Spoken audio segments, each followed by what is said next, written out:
All right, class. First off, as always, good day. Glad you're here. So, this lesson is going to be talking about the effects of what happens during this particular event called the Great Depression. In the last video, we were talking about how Germany's money was basically useless and that the United States helped out. And because of that, Germany's economy got better, France was doing well, and we, the United States, got our money back, but we also basically opened the doors for the United States people, companies to invest in Europe. Now, that's going to have a particular impact. Okay, so remember when I'm teaching you guys this stuff, remember I'm not just teaching you this just to teach it. There is a connection and there is a purpose to all this. Okay, and let's just hope this particular thing never happens again. All right, so that's a little, foreshadowing about what's going to happen in this video. So here is your warm-up picture. Now remember, you guys should have the Google Classroom up either on another tab or half of the screen if you're on a computer or laptop. If you are on your phone, um, like I said, I would suggest that you have this video um, up and then on another tab have the questions so you can look at the questions, and then when you hear uh, the information dealing with the question, you can just pause the video, go to that next slide or the next slide, next tab, and write out your answers. Okay, kill two birds with one stone. Okay, so first off, here's your warm up. Again, I think I asked for three things. What three things do you see in this picture? Okay, go ahead and answer that. Answer the second question, and then be prepared for the notes, which start in three, two, one. All right, so the term depression, it's a period of when there's a low economic activity and a rise in unemployment. Okay, so basically, when those two things happen, it's considered a depression. Now, how bad it is, that's another thing. Okay, so you might hear the terms recession, depression when you hear on the news, when they talk about the stock market, things like that. But when it comes to depression, just because you hear depression doesn't necessarily mean it's completely bad. Some cases are worse than others. Okay. When you go to US history next year, you're going to see how bad this Great Depression really was. And when you have economics, there are some scenarios that happen in history where it's just like, wow, you wouldn't believe how like things change and how bad it really can get. Okay, so two major things led to the Depression of 1929 around the world. First off, is the price of farm products fell rapidly, mainly due to overproduction. Okay, so the thing is, whenever something is there ever is a lot of something, the price is always going to go down. Okay, and I gave this example many times where if you got, let's say Michael Jordan signed a basketball for you, um, that basketball, he only signed one basketball his whole life, his whole career, and all that stuff. That basketball is gonna be worth a lot. But if he wrote his name on every little thing, I mean napkins and on your phone and this and that, if he wrote his name on everything, that that signature is basically worthless because you can find it anywhere. You know, so overproduction can lower the value of stuff, and that's what happened here. Things like wheat, corn, cotton, potatoes, all kinds of different products that's grown from the earth was made too much, and that brought the prices lower. Now, anytime there's really an economic problem, farmers are hit first. It's almost every single time throughout history. Okay, so that's a way to know if things are really economically bad or if that's just people who are on Wall Street, investors who are just like trying to scare people. Okay, because again, farmers, when they start suffering, that's the first tall tale sign of there's some bad economic things happening. Okay, the second thing is the international financial crisis involving the U.S. Stock market. Now, remember I told you about the prosperity of the Dawes plan, how U.S. was loaning money to Germany. This was all in the last video, so if you don't remember this, or if you haven't seen it, watch the last video. Okay, and what happened is basically we, the United States, like I said in the very beginning, we put money into Europe, and when our economy, the U.S. economy, tanked, things got bad. Okay, so in 1928, many U.S. investors took their money out of Germany because they're like, you know what? The US stock market is doing very well, very, very, really, really, really well. So I might as well put my money in the stock market where it's really going to make me money, as opposed to putting it in Germany where it's going to do okay, you know. So that's the thing. It's a greed of people that really was the forefront of everything. Okay. So in October 1929, the stock market crashed. Now, like I said, when you get to U.S. history, um, I explain it a lot more. Okay, and if you by chance really want to learn about it, the YouTube videos are already up too, so you can look at U.S. history and then the stock market videos and or the Great Depression videos, and you can learn about that. Um, but stock prices were up here at one point in 1929, particularly in like the summertime, and some of them were worth, hundreds, thousands of dollars, and in a matter of days, sometimes minutes, especially on October 29th, it just was worthless. So imagine having a handful of money. One day it's worth, let's say, $1,000, and the next day it's basically worthless. Okay. Uh, I should say it's stock, not money, not yet. So the stock is gone. It's worthless. It's like the pieces of paper worth nothing anymore. Where just the day before you could have got $1,000 from. Okay. Okay. So here's the thing. Europe, they've been no stranger to economic depressions. They've had them constantly. Um, but this one was unlike anything anyone has ever seen. Um, Before this, I mean, it was like, oh, we're doing pretty bad. Okay, well, it might take us some time, but we'll bounce back. And there were some protocols that some countries did because it happened quite a bit. And they learned from one another. How this country messed up, and this is how they got back on their feet. Okay, let's see if we can incorporate that with us. But this one in 1929 was unlike anything anyone has ever seen, and that's why that one is called the Great Depression. Um, in Britain, 1 in 4 people couldn't find a job. Now, I mean couldn't find a job. I don't mean like, oh, I lost my job. I'll just get another job like at McDonald's or Wendy's or whatever. No, I mean they could not find a job. There was no job anywhere.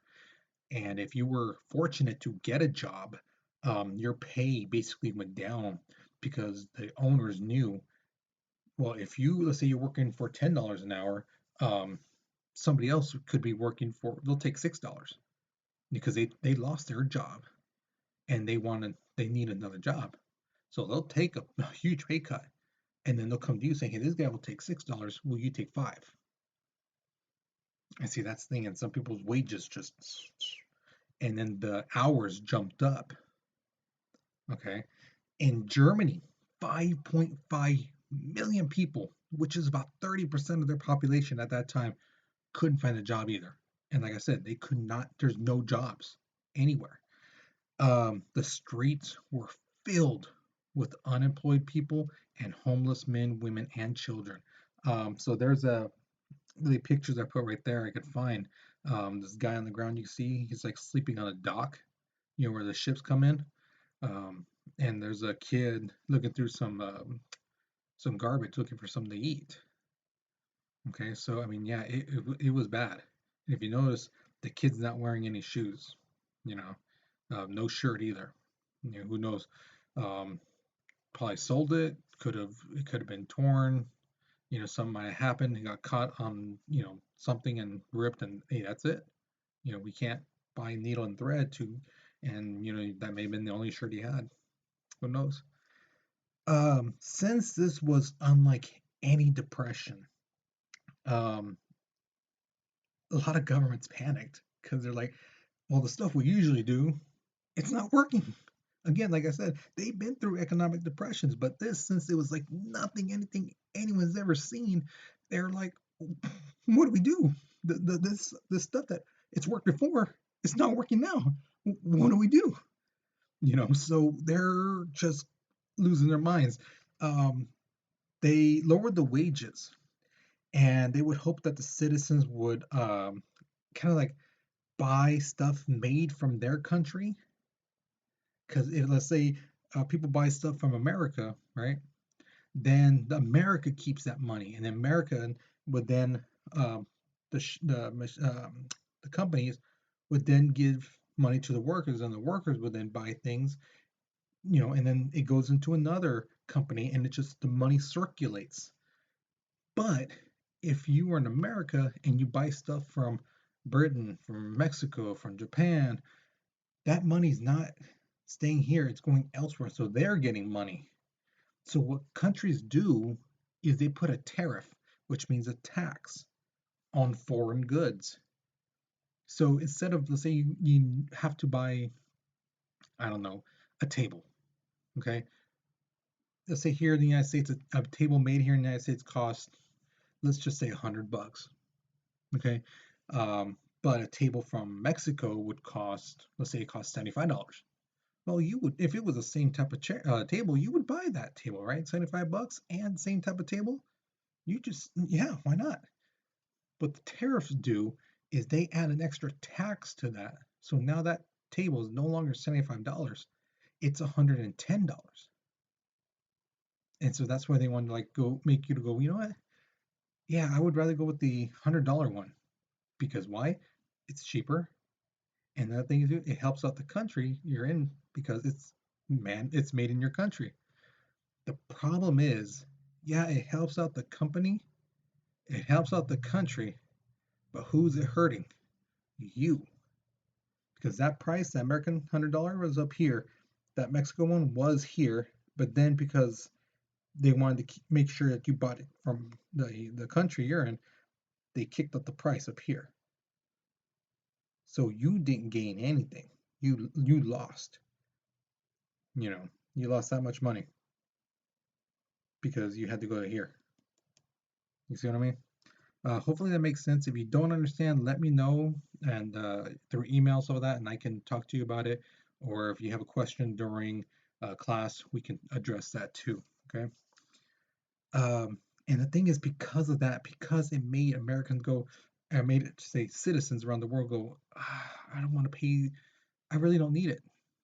I could have really used that from cheaper, so I might as well not even get it. And that made things worse, and that had political ramifications, which means like uh, an effect, negative effect. Okay, so here's my question: do you think that the world will ever go into another Great Depression?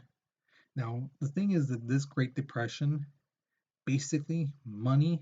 There's in the last video we are talking about Germany's money basically being worthless.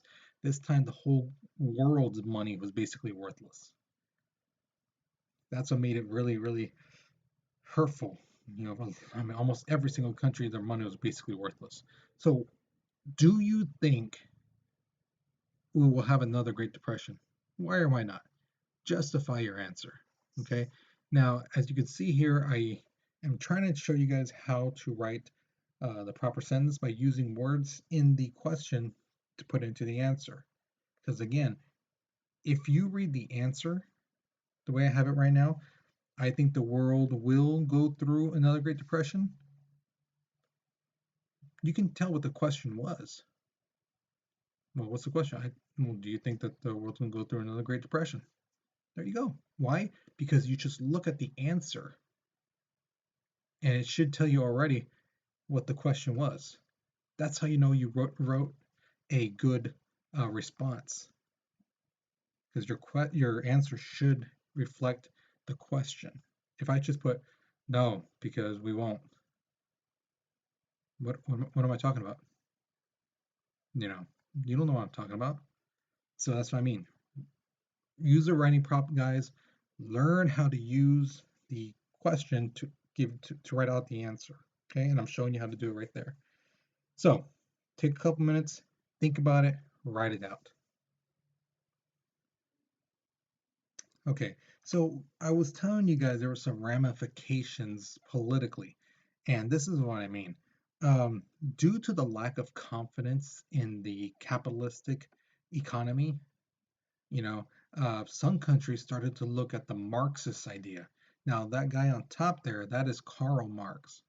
Um, Now, Karl Marx predicted that under capitalism, which is basically like it's a system of economics where the strong survive, things like that. Um, that there's a structure to things. That's the way it should be. Nobody should be all the same, things like that. Um, and he said that an overproduction would happen, okay, and that the market would collapse. So this is when some people are looking, going, "Oh my God, he was right. He was right." And what did he say was the best way to have our economy? And this is when communism comes up, because communism, it made it seem like everything under his system was going to work. Everyone has a job. Um, no, there's no richer upper class. There's no poorer class. It's basically everyone's the same. Um, you know, the government controls everything, so there's nobody really profiting. It's the government. The government takes care of the people. So it's that kind of stuff. And people were like, oh, yeah, yeah, because it was, of this and this greedy people that this happened. So communism became very popular amongst workers and intellectuals at that time. Okay. Now, there were some people in the United States who saw this and was like, oh, yeah, we should be communist. And there was a lot of people around the world who were looking at this. Okay. And this, again, like I said, is the ramifications. The Great Depression made people follow political leaders who basically offered simple solutions in exchange for dictatorial power. Um, and one of them, I'm sure you know who he is. He was a leader. He became the leader of Germany. Um, and there was a couple other countries where there was leaders saying, "I have a solution to this. Listen to me, follow me, and I will get you what you need." You know. And people, when they're desperate, when they're hungry, they'll follow anybody. You know. So democracy started to kind of fade a little bit around the world in the 1930s. Okay, and I saw this political cartoon on the bottom. I don't know if you can really see it. It's like banks everywhere in the background, crumbling. Uncle Sam, the guy who represents the USA, is on Wall Street, sign holding on. There's nothing around him, and there's Karl Marx saying, "I told you so." Okay, all right. So in most democratic countries, women couldn't vote. Women got to vote in the United States in 1920. In France, they didn't get the right to vote until 1944. In Italy, until 1945. And here's the thing: in Switzerland being the most neutral country, they're chill with everybody. They didn't give the women the right to vote until 1971. Now, Germany during this time lost imperial powers after World War One to the Treaty of Versailles. That was one of the agreements.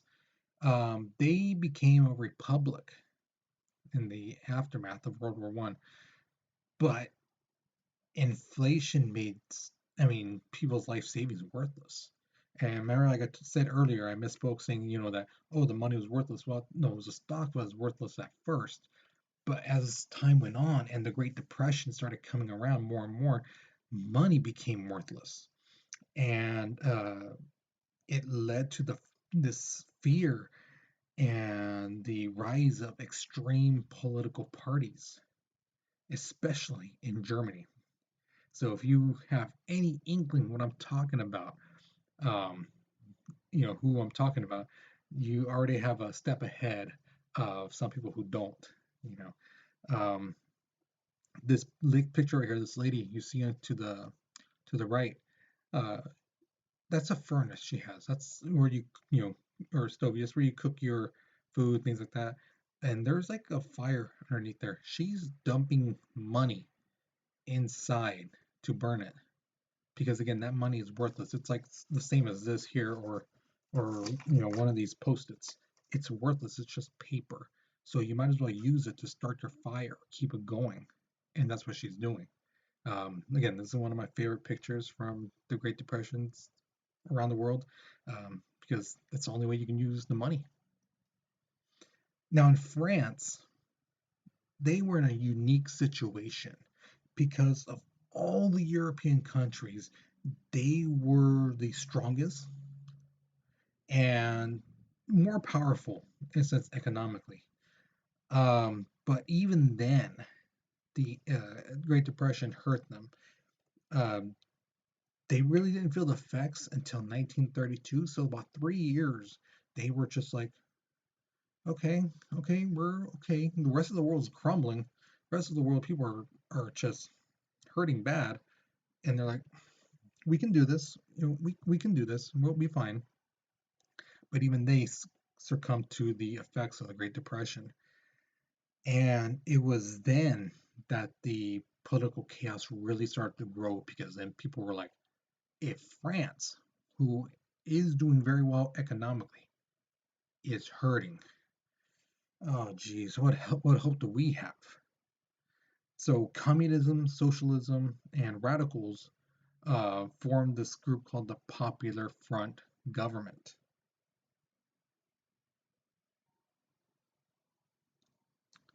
All right, so the Popular Front started programs for workers called the French New Deal. Now, the thing is, they called this the French New Deal because there was an American New Deal dealing with the FDR. And again, if you're interested in that, there's a video on that. It's under the Great Depression videos for US history. Now, it gave workers the power to negotiate wages, you know, how much they get paid, their hours with companies. Now, many of the workers finally got 40-hour work weeks because before they used to get, you know, 60, you know, hour work weeks. 40 is a standard now, so 8 hours a day, that's your full time, you know, things like that. They got a paid vacation. That was a new thing too. You know, if you didn't work, you didn't get paid. That's how things were. You would clock in, clock out, that's it. And if you didn't show up, hey, you're not getting paid. The other thing was minimum wage. Again, we were talking about how remember like how the pay was like, hey, well, this guy will work for this much, and it made it out. They outlawed it for companies. They can't do that. This is the minimum they can pay you. That's the lowest you can go. So if a guy comes in saying, hey, I can work for less than that, they can't do that. They cannot do that. So there is a minimum wage. All these things are revolutionary. No one's ever thought about this kind of stuff. You know, actually, let's say get it done. So in the US, they did it, and in France, they did it. Um, Britain, when the war ended, coal, steel, textile companies, they went into a decline because it's like, well, we don't need that much steel. We don't need that much coal, you know. So you know, as opposed to like places like France and things like that. They needed the steel, they needed the coal, they needed all that stuff. So their economy was going well because of that. But in Britain, they were like, we don't really need that stuff, and they went into an economic decline too because they had unemployment that rose up to 2 million people. Now this is in 1921. This is after the war. This is not even the Great Depression. So you can imagine how things are going to get when the Great Depression hits. And that's what happened. The the Labour Party in Britain lost their power, and the Conservative Party took over in Britain. Now, the thing is, they um, they use traditional policies such as a balanced budget, you know, to basically stabilize their economy. They use the tariffs, as we were talking about earlier. to try to help out the economy. The tariffs apparently kind of worked, but the balanced budget really worked. So, like saying, we are willing to spend this much. You know, we're not going to undertax, we're not going to overtax, we're not really going to borrow.